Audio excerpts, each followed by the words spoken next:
ಆತ್ಮೀಯರೇ ಎಲ್ರಿಗೂ ನಮಸ್ಕಾರ.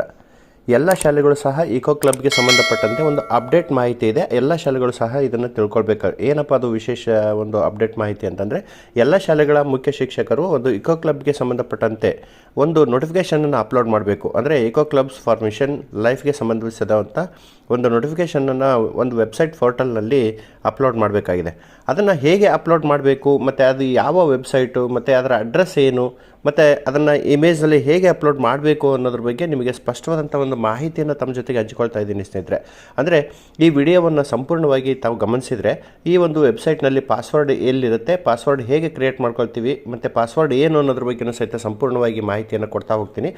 ಜೊತೆಗೆ ಹೇಗಪ್ಪ ಅದನ್ನು ಅಪ್ಲೋಡ್ ಮಾಡೋದು, ವೆಬ್ಸೈಟ್ ಪೋರ್ಟಲ್ನಲ್ಲಿ ಇಕೋ ಕ್ಲಬ್ಗೆ ಸಂಬಂಧಪಟ್ಟಂಥ ಒಂದು ಲೈಫ್ ನೋಟಿಫಿಕೇಷನನ್ನು ಹೇಗೆ ಅಪ್ಲೋಡ್ ಮಾಡೋದು ಅನ್ನೋದ್ರ ಬಗ್ಗೆ ಒಂದು ಮಾಹಿತಿಯನ್ನು ಕೊಡ್ತಾ ಹೋಗ್ತೀನಿ ಸ್ನೇಹಿತರೆ.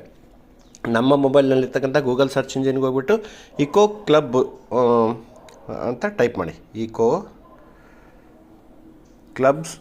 ಕ್ಲಬ್ ಫಾರ್ ಮಿಷನ್ ಲೈಫ್ ಅಂತ ಟೈಪ್ ಮಾಡಿದಾಗ ಈ ಥರದ ಒಂದು ಇಂಟರ್ಫೇಸ್ ತಮಗೆ ಬರುತ್ತೆ. ಇಲ್ಲಿ ಕಾಣಿಸ್ತಾ ಇದೆಯಲ್ಲ, ಈ ಥರದ ಒಂದು ಇಂಟರ್ಫೇಸ್ ಬರುತ್ತೆ. ಇದರಲ್ಲಿ ಒಂದು eco club for mission life ಅಂತ ಕಾಣ್ತಾ ಇದೆ ನೋಡಿ. ಇದನ್ನು ಟಚ್ ಮಾಡಿ. ಇದನ್ನು ಟಚ್ ಮಾಡಿದಾಗ ಮತ್ತೊಂದು ಇಂಟರ್ಫೇಸ್ ಓಪನ್ ಆಗುತ್ತೆ.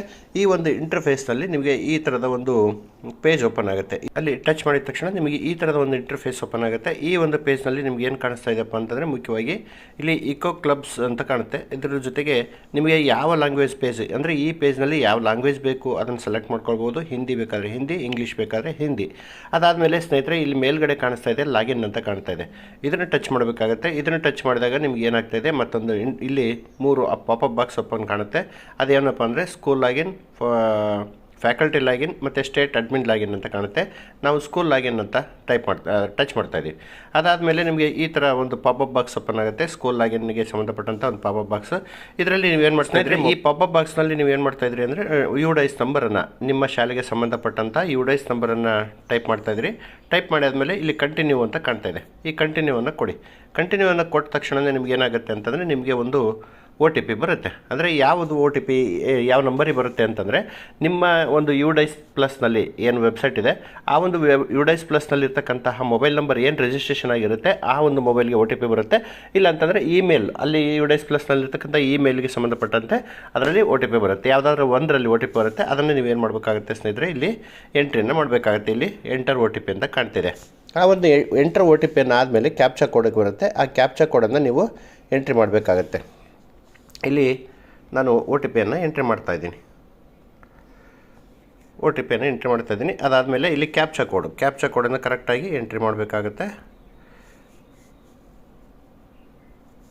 3S ಕ್ಯಾಪ್ಚಾ ಕೋಡನ್ನು ಎಂಟ್ರಿ ಮಾಡಿ ಆದಮೇಲೆ ಸಬ್ಮಿಟ್ ಕೊಡ್ತಾಯಿದ್ದೀನಿ ನೋಡಿ. ಸಬ್ಮಿಟ್ ಕೊಟ್ಟ ತಕ್ಷಣ ಲಾಗಿನ್ ಸಕ್ಸಸ್ಫುಲಿ ಅಂತ ಬಂತು ಅಲ್ವಾ.